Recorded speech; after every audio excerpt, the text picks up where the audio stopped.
Good evening, everyone. I know that you're all sitting there thinking, Michael McEwen is looking a little bit strange tonight. But you're right, it's not Michael McEwen, it's Maureen McGonigle. I'm the Chief Executive of Scottish Women in Sport. Tonight we're taking over the airwaves because tonight this is Locker Women in Sport. So my thanks to Michael for the opportunity to focus on all things women in sport and to Graham for his technical support. Let me tell you a little bit of Swiss before we start. So we're actually celebrating our 10th birthday this year. So for me, after 20 years working for Scottish women's football, I set up this charity basically to raise the profile and to create more awareness around all aspects of women in sport. And, we're not doing too bad since then. So tonight I've got three different guests, all who have an interest in women in sport. And they're Robert Nesbitt, Head of Physical Activity and Sport for SAMH, that's the Scottish Association for Mental Health. Andy Niven and his daughter Rowan, who's a Scottish squash champion. And Kirsty McNabb, who is the CEO of Scottish Sports Future. So without further ado, Robert, it's you and me to have a chat, and I think we're quite good at that, so I'm not worried too much. I think we're quite good at that, but thanks very much for inviting me along. I'm happy to be here. Well, you're very welcome. And what I would say, first of all, is tell me a little bit more about your role and what it entails, because I think it's going to be good for us to delve a little bit deeper into all the aspects that you have when you work in sport. But you're Head of Sport and Physical Activity for SAMH. What does that mean? Yeah, it was interesting. So happy birthday to Scottish Women in Sport, firstly. We're the charity I work for, SAMH, which I'm very proud to work for and very lucky to work for. We're actually celebrating our 100th year. And the reason I'm highlighting that as well was we were founded back in 1923, and it was by a woman, Dr. Kate Fraser, who was championing the rights for people with mental health problems back then. And that hasn't changed in the 100 years. We're still doing that. In terms of the role that I have, it's all about the power of physical activity, sport, movement, and supporting individuals around recognizing the impact that can have on people's mental health and their well-being. So I'm in a really fortunate position to help in the development, design, delivery of programs around that. Yeah, I mean, I think that's fabulous. I think the first time I became aware of SAMH within sport was when I was seeing all the Scottish governing bodies signing up to your charter. Yeah. So can you explain a wee bit more to me what the charter is, what they have to do, how that helps them? I can. Our chief exec, Billy Watson, when he came, he's been with us, I think, now about 13, 14 years. He really saw the power of sport, a great lover of sport. And so we need to do something. And so about 14 years ago, we began in this area to really look at this. And then the charter came about. The charter has been going probably about, I think now 5 years. And the charter is all about breaking down barriers. It's about getting community clubs, organisations that are in the physical activity and sports world, communities across Scotland to actually play their part in promoting good mental health, breaking down barriers that influence people, that stops them from participating, engaging and achieving in physical activity and sport. So that's what it's about. But as a big part of that, we support those communities in the design of tools and resources that can help them realise that. Can people still sign up to it, Robert? Is it closed now, or is it still open for any No.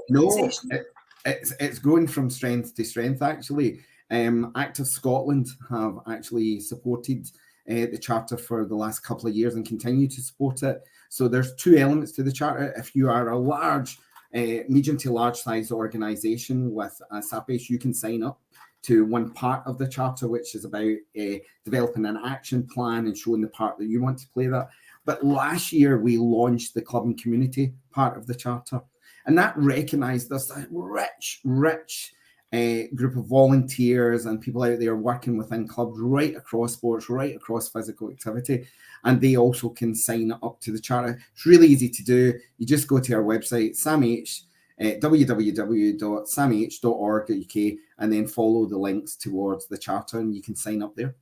Oh, that's perfect. So for a while, I've also noticed you've been running a thing called, I think it's a changing room. And you focus on men's mental health, and you work with football clubs. You've got Aberdeen, you've got Hearts, you've got Hibs, you've got Rangers, which, you know, is amazing to have these top level clubs support it. But then, lo and behold, you've actually now encouraged it for women. So I would be keen to hear a wee bit more about the success for the men and how it's now working with the women. We're really lucky. We applied for funding from Movember, which is a global men's charity who do fantastic work in this. And they were really, the partnership that we created was so helpful to us because they helped us to develop the idea. They gave us funding to pilot the idea. We originally piloted in Hibs and Hearts in Edinburgh. We were really successful with that. We saw the real influence and impact it was having on men's life. Men actually, going and getting support. One guy, I was talking to him recently, and I've got to tell this story. Actually, the changing room saved his life because he wasn't in a great place. But he came along to the changing room, and because of the way the men in those changing room were there and talking to him and supporting those peer-to-peer support, he actually came and he explained that. He explained where he was at, and those men wrapped around him supporting. So we've got this program that really makes a difference in men's life. And we've been developing that. So we started in 2 clubs. We've now got something, I think it's 24 clubs across Scotland who have all signed up. You named a few of them there who stand out, right across the country, who is delivering. We train them up to deliver the changing room. But what happened was last year, we were noticing more and more that there was a number of women that was asking us about the changing room. And what we're trying to do right now is test the changing out. So in St Mirren, we've got a group there that's going, and we're testing it out so that we can understand it. Because the great thing about the program is it's the men and the women that come into the program that help to shape it. So they influence what we do, they influence how things are. So we're testing it out, we're piloting it with women, and we're seeing some really good results again here. We've got women who are coming and sharing their experience about mental health, the challenges that they face, but we're also looking at how we can promote self-care and break down those barriers. I mean, this is an obvious question. Is it women that are involved in playing football, or can they come from outside playing football?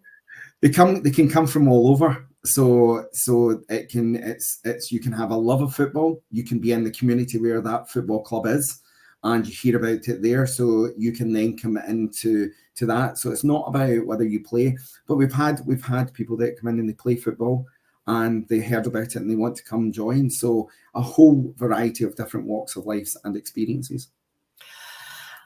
And I suppose the question again is it still open if people are interested in how, do they just contact Sam H, as you said earlier? You can contact us. You can go through, you can email us, and then we'll respond to that and see where we are. We're testing it out. So we're piloting the group of women because we want to get it right. And that's the important thing. It's not just about doing something. It's about making sure it's the right thing that meets the needs of the group. So it's the needs of those women who are looking. So they will help to shape that. And then our ultimate goal will be, is to then continue to roll that out, get the funding behind it so that we can reach more and more women who could really benefit from that programme. Now, Robert, if I've ever known a person to be a male ally to women in sport, you definitely fit that bill, because the work you do with your team, and your team are all women and they're all amazing, it is life-saving. But you also delve deep into finding out things. And I was recently at the launch of the menopause. I don't know what you called it properly, the menopause. Moving through menopause. Moving through menopause, thank you. And we all kind of begin now to understand that the ages and stages of women's lives have an impact on their physical and mental health. And I was fascinated by some of the things that came out. The speakers were amazing. So let me know what your thoughts were in that and what research turned up. And did you find anything surprising in the research? Well, firstly, again, the reason this came about, we've really been working on this for well over a year, and working with the University of Edinburgh on it, Professor Ailsa Niven and Dr. Claire Fitzsimons, where Ailsa and I started to look at how we could work together. And we were really looking and hearing, and I was hearing different things. I'm in a really fortunate position that people share experiences with me, they talk through. different things. And the really important thing that came from that is that it was people's voices that were helping us to shape our thinking about where we want to go. So we were hearing from more and more and more women who were actually talking about menopause with us. But what we recognised was that there wasn't huge amounts of research done on menopause, mental health, and physical activity in sport. So we wanted to really delve into that. We were hugely grateful. There was over 1,200 women who engaged in the survey. Over 650 of them completed the full survey, and we had an amazing group. We had 24 individuals who came into the focus group and gave their voice. I suppose you asked me there, what was something that surprised me? I suppose the thing that surprised me quite a bit was this point about education. You know, I expected things to come through about educating professionals or health professionals. I expected other people in the physical activity community that work in that points about educating them around menopause and that. But what really surprised me was women themselves turning around and saying, if I only had been told about this experience, if someone had educated me on this experience before I experienced menopause, that would have helped me hugely. So that was a real surprise to me. But on the back of that, we've now got an expert group of women experiencing menopause and others who are feeding into that are actually going to help design some of the stuff around education, around it, some of the resources and tools. So again, it's not just been about putting that research out. It's been about where can we go next with it and how can we play our part. And I want to make sure we push that through. I mean, that's really good to hear, Robert. It definitely is. I'm going to take you back to a little bit previous conversation because we've got someone writing in asking, how do you, and I assume they mean Sam H, reach out to the suicidal man in the street, the man hiding in his home or in the pub? I mean, is that part of your role to do that? And when I say you, I mean Sam H. What's your thoughts there? Yeah, I mean, absolutely. It's not just Sam H, it's everyone's role to help and reach out. That's why we have campaigns that we do. That's why we create toolkits for people to use. We provide information. There's huge amounts of information within our website that can help people within this space. Okay, but we also work with our partners. So you mentioned the football clubs that we're working with. So through that, we have supported a whole variety of messaging to encourage men and others to access these supports that are there, you know. And even in Sam H, we have an information line. So if you go onto our website, there's information where you can get the information line and you can reach out and get further information about what might be happening in your area or supports within your area. So we are trying a whole variety of different ways to engage people so that they can get the support. Because when you're in particular spaces, you can feel extremely isolated. You can feel extremely alone. You can feel you're the only person that's experiencing this. Mm-hmm. But let me tell you, you are not alone. You may feel that, but you are not. Reach out. There are fantastic information there. There's fantastic support services and signposting. And you've also got people like the Samaritans and Breathing Space who are also doing a huge amount of this work within these areas as well. Yeah, thanks for that, Robert. Thank you very much. And any other comments, we are more than happy to take them. But let me turn to little cheerier times, coffee and cake. I think it's definitely, we're well known for having coffee and cake, and we have sorted all the problems in the world over a coffee and a cake. But we've come up with a very interesting project, and we've been working on it for a while. And I am absolutely delighted to be working with an organisation with such a credible job as Sam H. But I'm going to leave it to you. I'm going to throw the buck over to you to have you explain it. Perhaps you could tell us a wee bit more about our women in sports leadership. Yeah, absolutely. But I'm going to say this, Maureen, because this is what's really important about Scottish women in sport. And this is where, whilst over coffee and cake, you know, I remember the conversation we had, and we were talking about this. And again, we were looking to say, you know, is there something that we could do in partnership that really champions and is about empowering women within a particular space or a program. And I remember you telling me that the gap between men in sports leadership and women in sports leadership is growing. And that was that kernel that just kicked this off for us and said, okay, we need to do something in this area. And you're right, we've been working on a program we spent the best part of 2 years. And that's been the most amazing 2 years, and particularly for my team. Big shout out to Kirsty and Tina and the team around this, because they have been massive champions in this. And the whole thing about this leadership was that we started and we asked women about this. And we asked if, should we be in this? Should we be bringing something to it? And over 90% of the young women that we surveyed come back and said, absolutely, and mental health is so important. And from that, we then started to build an expert group that you were part of and did.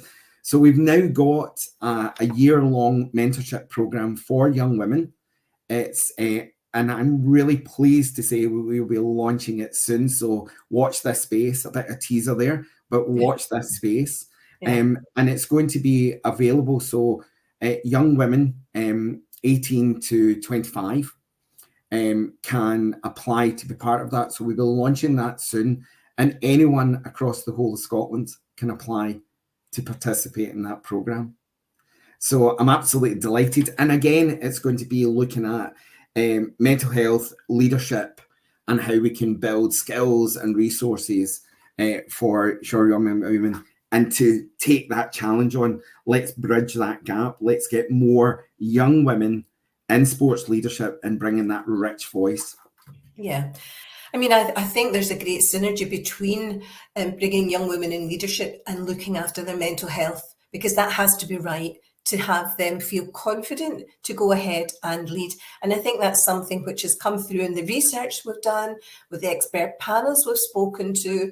And I'm very pleased with the way that the project has come together, and the workbook that we've got for the young girls. The feedback from the first stages of the pilot scheme has been great. So I'm looking forward to seeing where we can take this, and if we'll be sitting, you with a long beard and me with probably stronger glasses in years to come, having a successful program.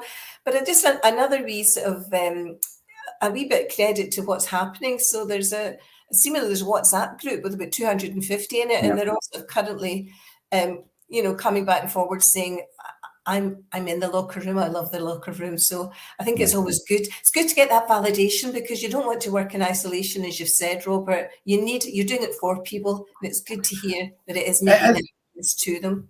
It is, and remember, this is a program that's designed by young women for young women. So that again is at heart. And you're right. The sounding out thing that came out most from the research that we did was young women were telling us that self-belief, self-confidence, self-worth were major areas for them. So we've designed a program, and the pilot of the program really showed the difference that made, because we had someone that went on holiday and she's abroad. Yes. And she said, we were saying, that's okay, you're okay to miss it. And she said, absolutely not. And she's abroad on a beach, coming into the program. She's in the Teams, the Zoom, doing that. And that showed you that commitment. So I'm hugely excited about what's to come over the next year. Yeah, I think we've got a bit of work ahead of us, but it's not put us off before. I think we're ready to get our sleeves up. Absolutely. Get stuck in and hopefully just to make that bit more of a difference. Robert, I'm going to wind up, because as always, time flies, and it's just always a pleasure to speak to you. You too. But we've had our 20 minutes worth, and we're going on to speak to Andy Niven and his daughter Rowan now. So have a good Friday night, and I look forward to catching up to the next part of our Young Women in Sports Leadership programme. You too, and thanks very much for inviting me along. It's lovely to speak to you. Take care. It was lovely to see you again. Bye. Well, just like magic, I think we might have Andy and Rowan with us. Yeah?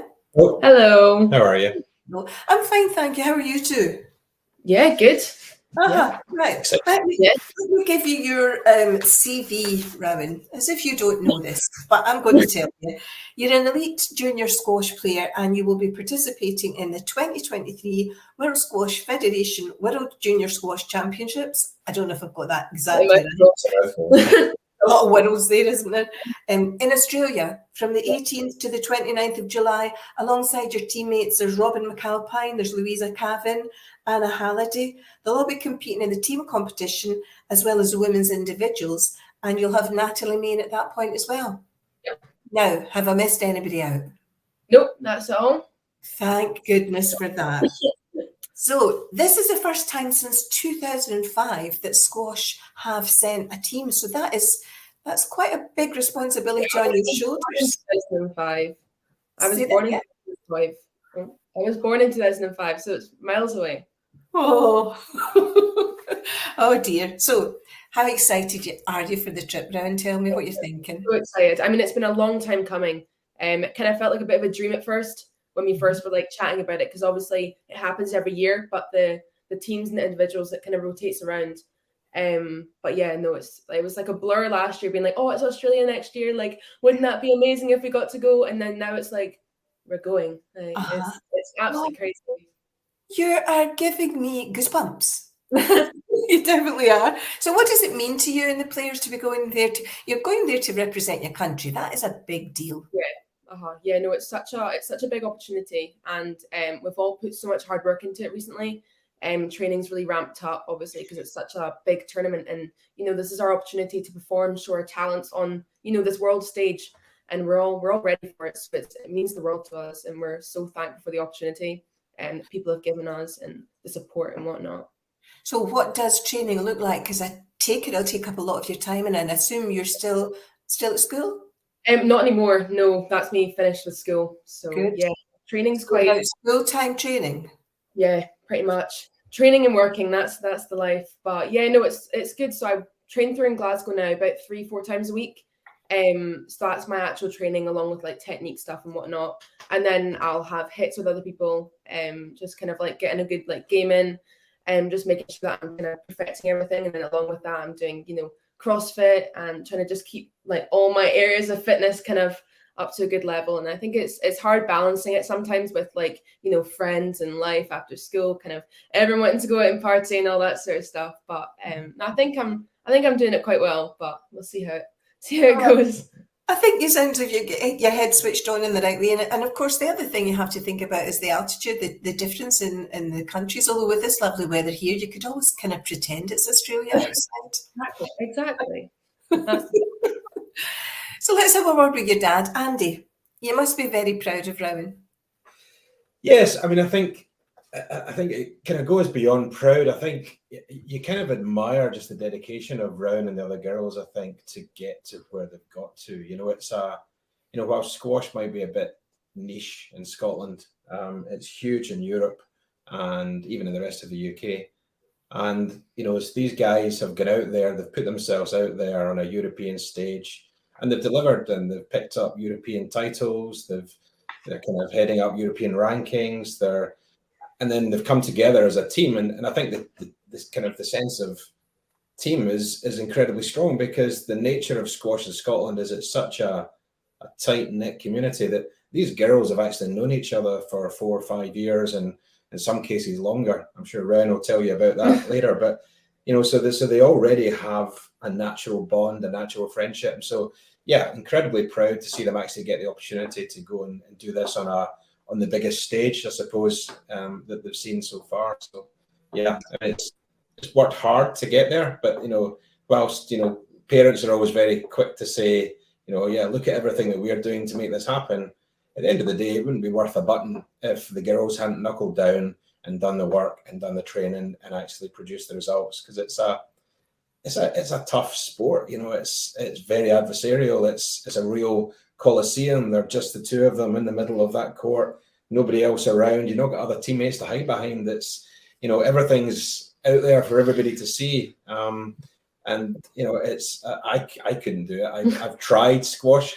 My knees finally gave up on me, but I couldn't do that. I would find the pressure very difficult to deal with. But no, hats off to them. It's brilliant. I have to say that for me, squash is one of my favourite organisations because we've worked with them for many years. And when we started off with Girls Do Sport, maybe 6 or 7 years ago, squash really took that concept and they put it through everything that they've done. And I think they're one of the most gender balanced sports that I've got the pleasure to work with. But I'm just looking at a little comment here, and maybe this is to give you inspiration, Rowan, but they're talking about Billie Jean King breaking the mold for women in tennis. So you can go and break that mold for women in squash, I think. Yeah. So is this your first trip to Australia? Yeah, no, never been. So it's a new continent for me. I'm excited to go and explore the world. No, it's very exciting. So let's get down to the nitty-gritty. How many of you are going? There's yourself and 4 other teammates? So I've got myself, and then the women's team is me and 3 other girls. So there's a team of 4 that are going out for the women's teams. We've also got the individual championships, which is a completely different tournament, but still the world. And that's 5 of us. So it's the 4 that are in the team, and then another individual, which is Natalie Main. And then there's also some other men that are going out as well from Scotland. Coaches, I would take it. So definitely. Yeah. Parents, if they decide to come, quite expensive. Well, that was going to be my next question. I mean, that is quite a lot of people and quite a lot of money. And I think your dad's slightly going a bit grey, so I'm thinking... this started. So it must be, I mean, I know, Andy, you have been working hard. You and the other parents and your wife, you've all been working hard to fundraise, because as much as Scottish Squash can help you, it's still a commitment for the parents to really get in there and raise the funds. Give me a wee idea about some of the things you've been doing. Yeah, I mean, you hit the nail on the head, and I think before I go into that, I think just to reiterate, the support of Scottish Squash has been brilliant. Scottish Squash have a finite budget, and that's got to be spread across a lot of different players, across a lot of different competitions, and they really do what they can to get all the junior players exposed to as high level competition as they can. But the Worlds is a step too far for that budget just now. So yeah, we knew we were going to have to look at more creative means of raising the funds to send a team. And so we kind of sat down at the start of this journey with the girls themselves and with the coaches and just said, look, give us some ideas. What kind of things do you think we should do? So we've done everything from race nights at the local clubs where we've been racing imaginary horses, and I was the bookie. I think I might have overpaid out in a few bets. I might have cost you a few quid there. We did race nights, we had raffles. The girls have all done backpacks at supermarkets, which I was surprised that people even these days still had change in their pockets, but they were brilliant. We've done social media campaigns. They've got a GoFundMe page, which has been brilliant. That's helped to raise money. Charity exhibition matches. So some of the Scottish professional players were good enough to donate their time to play an exhibition match, and we sold tickets for that. And then combined that with a dinner and auction in Edinburgh, and had some fantastic prizes up for auction that have been donated by companies across Scotland, not just close to the girls.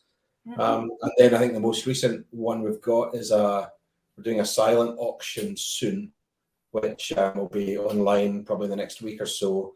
Again, with some brilliant prizes. We've got sort of golf 4 balls and stuff. So yeah, it's been a challenge having to kind of go around and start those conversations with different businesses, because you're never really sure how to pitch it. But actually, we just started by telling the girls' story, and I think that was enough to get companies interested and businesses interested.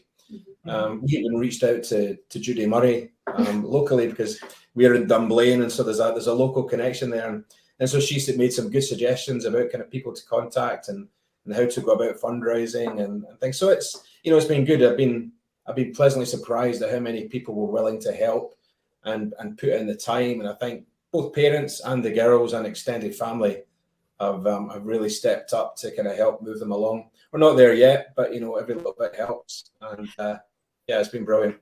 Well, I'm going to delve a wee bit deeper into your fundraising, but just to say, Jacqueline's wishing you all to have a fantastic time in Oz. And Jacqueline, thanks for the support in terms of the gender equality in sport. We're working hard to get there, so thank you for your support there. And someone else is telling me that there's some new resurfaced courts opening in Newlands, so squash is spreading, it's growing all the time. But you can't just dangle that little carrot about that auction. What have you got and how can we get in and bid for it? Tell us how we can do all this. It would be great to know. Yeah, so we'll share the auction link on social media, and maybe Maureen, I don't know if you'd be good enough to share it once we've got the link. Happy to do so, yes. We're working with final designs now, but we've got prizes. We've got a 4-ball donated by St Andrews Links Trust. That's amazing. Is good. So being a golfer myself, I'll be speaking to my father about that one. So we need to get that. We've got signed jerseys. Glasgow Warriors are doing some stuff for us, which is brilliant to appeal to those from the West. We've got professional squash players have donated rackets, signed rackets, etc. to put in. So there's going to be a fair old range of prizes. I think this hopefully is our final push before the girls get up sticks and head off to Australia. I'm not going to go. I'm just going to wave goodbye and just put my hands over my eyes and fingers my ears and hope it all goes well. So, I mean, when you're in Australia and when you're out there competing, can people watch it when they're at home? How do we get to know what's happening? It should be live streamed. I think a lot of big tournaments these days, so all the bigger ones in Europe are usually live streamed. And I think this is like the biggest tournament junior-wise of the year. It will definitely, I think pretty much all the matches will be live streamed. So I think it's probably YouTube would be the best place to get it. But it's great for just kind of getting family members and whatnot to kind of watch you and all that. It's great. So tell me a little bit more about the friendship you have with your team, because as well as your friends, you're going to be competitors because you're playing one-on-one. So how does that work? How do you come off the court and still remain friends? I think it's quite a strange relationship from like day one. But you learn how to deal with it because you're so constantly near each other and you're always playing against them. So it's like you have this competitive nature to want to, always striving to beat them, and with that comes a bit of like anger and whatnot. So there can be like tough times, but I think because you're always with each other and you realize that you're all in the same boat, we're all from the same country, and then when you go to all these big events, you're all representing one country together, and it kind of just all brings you so much closer. And just with training and the support from Scottish Squash, you're just so tight knit, I think. And one of the friends who's going to the Worlds with us, Anna Halliday, I've known her since I was primary school. Oh no, even nursery. Preschool, I think. Yeah. So I've been friends with her forever. So it's like a constant friendship, and squash has kind of held that together, which has been really good. And you make so many different friends along the way as well. It's such a lovely sport for that, I think. And what an experience to share with your friends. So tell me, do any of you have superstitions? I know a lot of sports people have superstitions. Are you going to let us into some secrets? I mean, it's kind of just small things I would do on court. I mean, it's not necessarily beforehand. I think I always keep my warm-up the same. I'm very kind of superstitious with that. I have to do the same warm-up before every single match. Otherwise, I get paranoid. I have to hold my racket always with like a certain logo facing a certain way. It's just really small things like that, but I feel like everyone's the same. It's like things you've always done, so you can't change it. I mean, we have like some of these little stuffed animal like mascots that we bring, like a Nessie or something like that, that we'll take to tournaments. Oh, that's brilliant. So I was going to say, what's your ambition? Because I mean, I know Lisa Aitken and I know Georgia. In fact, Georgia was part of our expert panel when I was speaking to our previous guest, Robert Nesbitt, and just amazing young women. I mean, Dad, in squash, it must be great to have your child come through that, because it does give them such a grounding in life. Yeah, I think so. I mean, I think when all our kids were young, I mean, we didn't really focus them on a specific sport. You try and throw lots of different sports at them and hope that something sticks eventually. Yeah. And it was squash for Rowan, and at the time I was surprised. I was like, wow, squash, okay, let's see where this goes. And it's been an extraordinary journey. It really has. The places we've gone, both individually and, sometimes if there's been a European tournament somewhere that the girls are going to, you get on EasyJet, you find a cheap ticket, and you go along and you make a wee family weekend out of it. You know, it's dragged us around Europe and around the country. We've had long drives down south to Wales and to Pontefract and stuff to play in English competitions. So, you know, it's been brilliant. And I think looking back, I don't think I would ever have guessed this is where it would end up. But it was just extraordinary. And I think Anna, Round's friend, who she grew up with, you know, we lived in Crieff at the time, and they started up a little junior squash club in Crieff.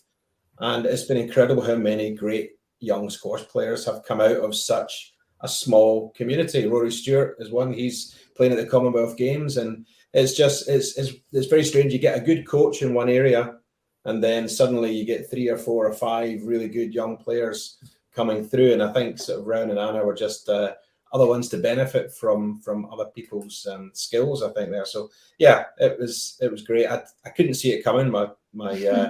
My youngest son, he's trying to get into squash, but he's not finding it nearly as coming quite as easily to him. But yeah, it's all good, and it's a great community. I think as parents, you know, we go through, whilst the girls go through the mill on the court, you know, we go through the mill off the court. There's a lot of nail biting going on. I think we have our own superstitions, probably. Yeah, probably. But it does create a good sense of camaraderie amongst the parents as well, because you know you've all had the ups and the downs, and you know you're winning one week and you're consoling somebody the next week. You know, so it's always there as either a shoulder to cry on or to help cheer them along. But yeah, it's good. I just, you know, in some respects, I wish I could be in Australia, but Oh, I'm sure you do. Yes. But it's a real rite of passage for the girls. I think, you know, they're all coming towards their late teen, you know, sort of 16, 17, 18 years old. It's a great opportunity to go out there and actually find some independence and just, you know, prove that they don't need parents at the back. Yeah. Them on. Yeah.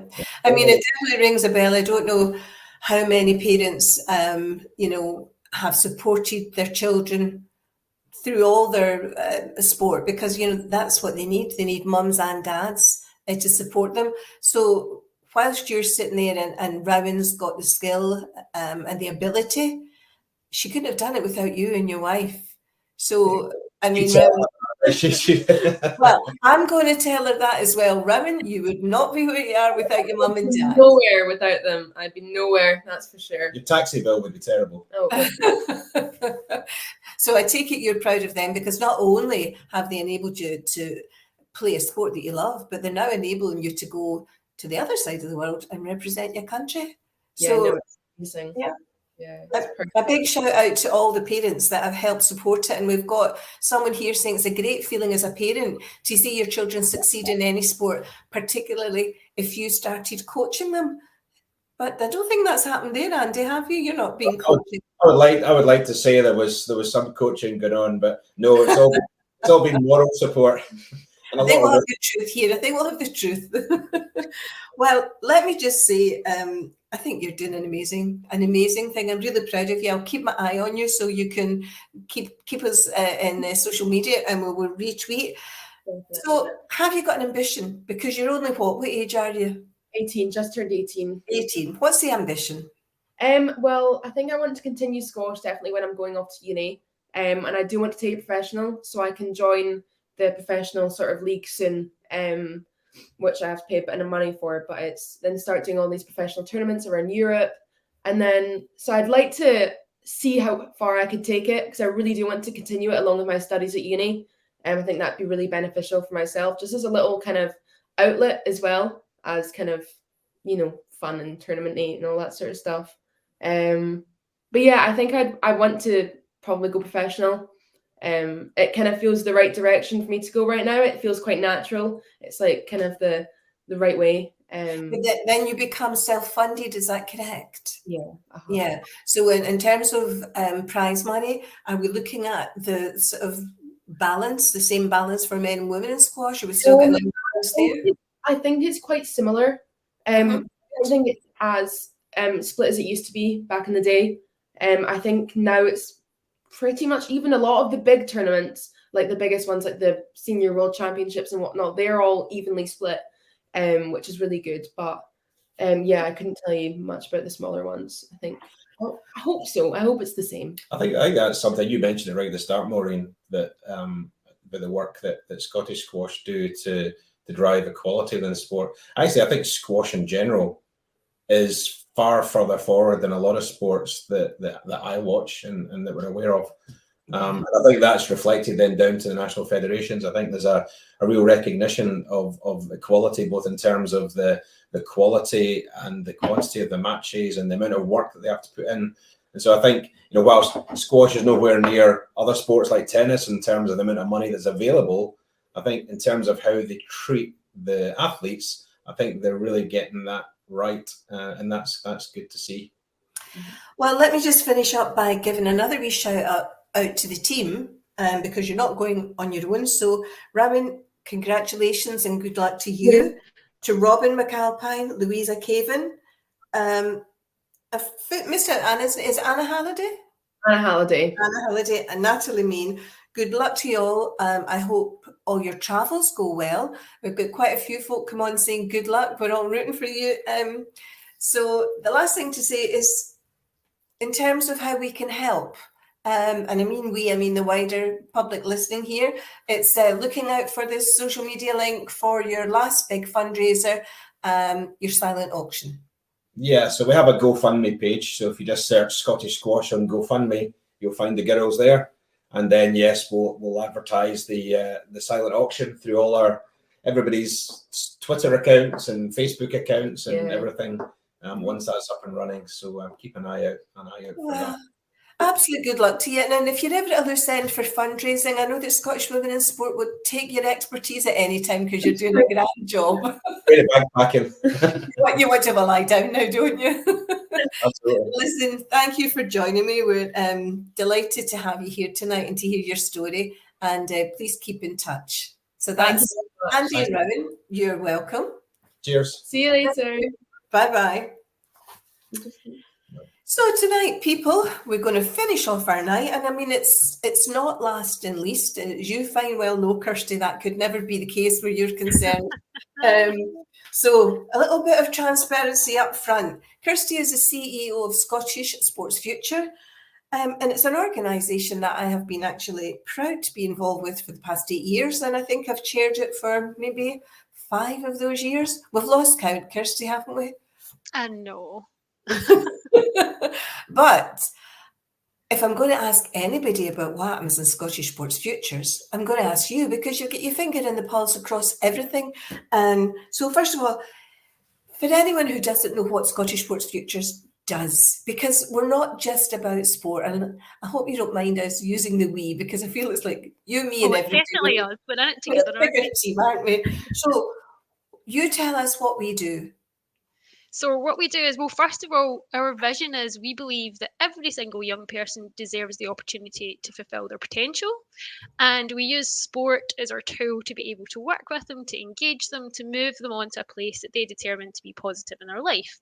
So the sport is the amazing thing that we use, but really the outcomes are what we want to achieve. It can be vast and varied, and it really, really is. So we work in communities that are challenged or they're affected by poverty, and we purposefully talk about the communities and not the individuals, with young people that have potentially experienced the side effects of living in poverty or experienced trauma, adversity, and we work with them to build their skills, their confidence, their self-esteem, to give them qualifications so that they can either go on and participate in sport, and some of them will want to do that, or go back into school or college or university, and we work with them for as long as they need our support. And sport is such an amazing thing to build confidence and self-esteem. We actually work alongside Sam H. You heard from Robert earlier, because it's really important to us that we look at the whole person. So mental health and well-being and confidence is one of the main things that we work on through our programs. Yeah, and I think to be fair, we have had a great expansion in the past couple of years. So you're now covering a lot more of Scotland than you did before. What areas are you working in at the moment? So we've got two strands to what we do. One is, I like to call it our triangle of our provision. That's our programmes. So we're focused in North Ayrshire, Glasgow, Stirling and Fife, and we've got teams of people based there and lots of different programmes so that we can work with young people for as long as they need us. But we deliver a whole programme of modules of training, education and training right across Scotland. And in the last year, we were in, I think, every single local authority. So we've got those two strands. I think perhaps the sort of catalyst for Scottish Sports Futures to a certain extent was 2014. Yeah, absolutely. yeah. Especially with the expansion you've talked about, working in the East End of Glasgow, trying to create a legacy from the Commonwealth Games, but fundamentally it came down to actually supporting young people to get involved and working with lots of different organisations. And the common thing that we found was we really want to reduce health inequalities. We want young people to go on and achieve whatever they can. So that was really eye-opening, and that's actually what took us from previously being a basketball-focused organisation to being multi-sport. We wanted to, a bit like Rowan's dad was just saying there, we want to give young people as many opportunities and to try as many sports and activities as possible. Some of the areas that we will be working in, unfortunately, there's just not that many opportunities, or sometimes the families are experiencing quite a lot of things, so sport is not their big priority. So we work to ensure that we can give as many opportunities and work with as many organisations as we possibly can to ensure that young people get as much experience as they can. So yeah, absolutely, the Commonwealth Games was a huge catalyst for that. It allowed us loads of opportunities to work with lots of different sports and actually to take young people to experience sports. So right at the high end performance level, and then going back to right in the communities, what can we introduce? So yeah, it's been amazing, a rapid expansion, I would say, over the last few years. Yeah, I think so. I was going to say we have to give a shout out to Ian Reid, who was the founder of the organisation. I think, are we talking 20 years ago? 23 years now we've existed. Gosh, and he's only about 39 himself, so we'll love that bit if he comes in. But Ian did a wonderful job. But you've come in as CEO and you've taken it by the horns, you've expanded it, but you can't do everything for everybody. So what are your priorities at the moment? No, we really can't. Actually, I see the question there about volunteers. Young leaders is a massive priority for us. So that pathway from young people participating to then have an opportunity to become young leaders and then potentially into employment with ourselves or other organisations. So that is a big priority. We know in Scotland there's been a pandemic, obviously, across the world. There's a bit of a cost of living crisis, and the effects of that for some of our young people are low attainment in school. So a big focus for us is being able to support people into a sustained positive destination. So actually going back into school, achieving qualifications, supporting them to get a job. That is a massive priority for us.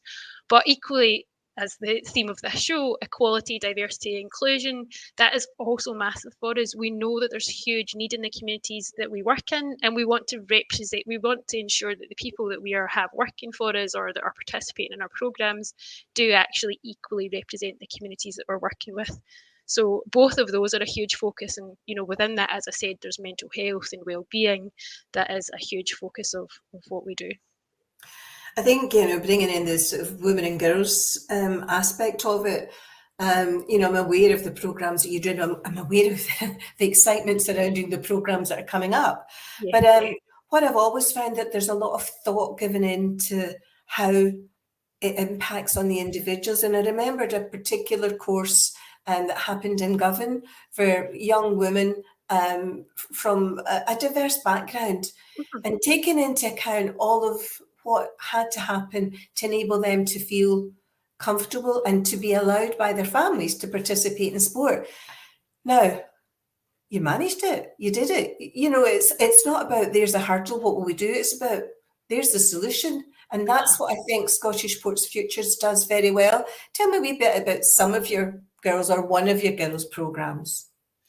That's exactly what we try to do, is really understand what are the barriers, what's stopping girls participating. We know that, there's around 60% of girls, just generally girls, don't participate or don't meet the daily guidelines for physical activity.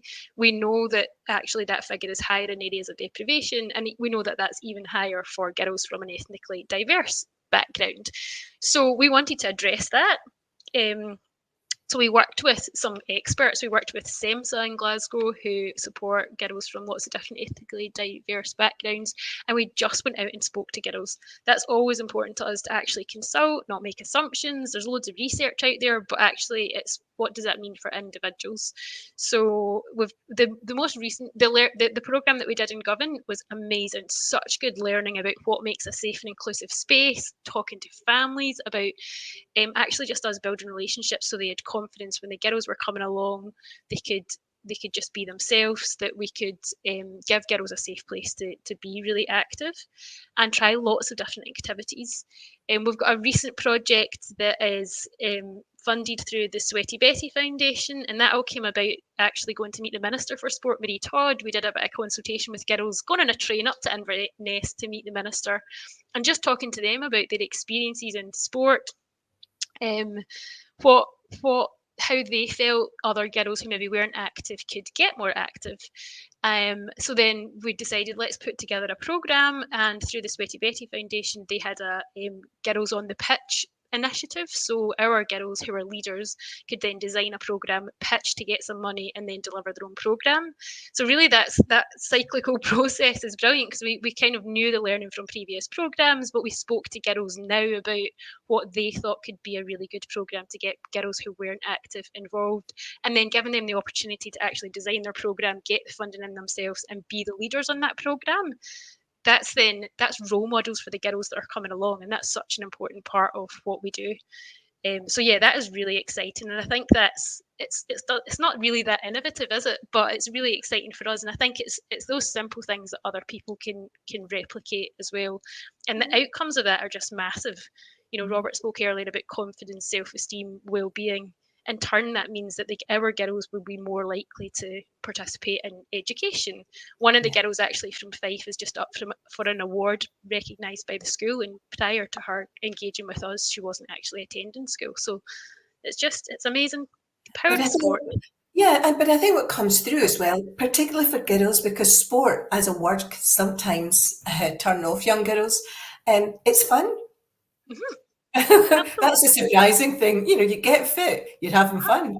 So you spoke about awards. I'm going to jump, because I've got a wee list of questions here, but you have the most wonderful awards night with lots of young people there.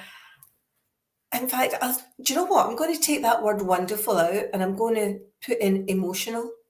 Because every story you hear is a success story of a young child, male or female, that have come through some terrible, terrible situations in life. They've overcome, and they're up in that stage, and they're quite confident.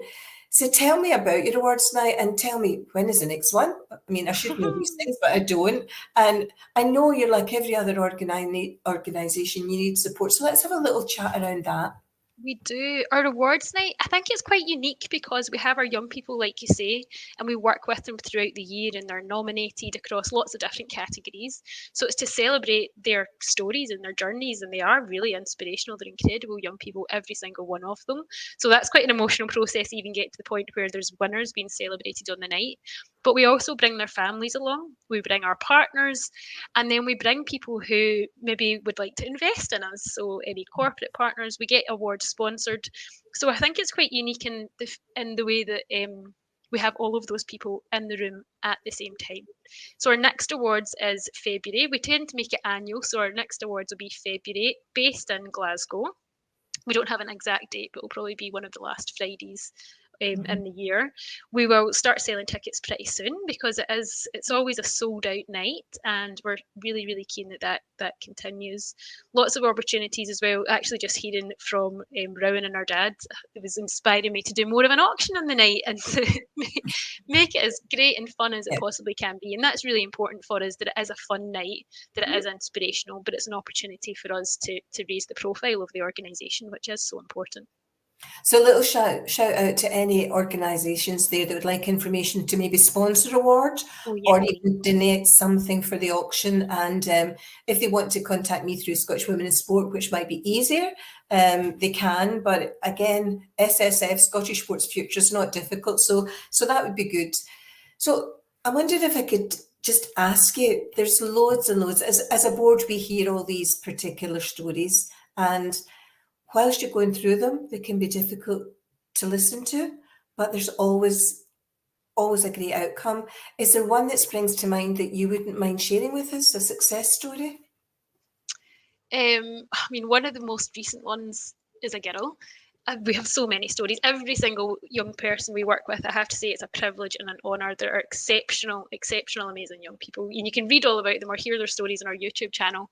But one in particular is Chloe. She joined us during the Commonwealth Games. So that's where we really kick-started our Young Leaders programme, and we wanted to hear from local young people about what was actually happening in our community. And at that point, it was the East End of Glasgow. So Chloe, actually, when we designed the programme, we thought 14 is probably quite a good age, and 14 up to 25. Chloe was 13, so straight away we had to lower that age range because she was so keen. She kept coming into the office and putting her hand up and saying, I want to be part of this programme.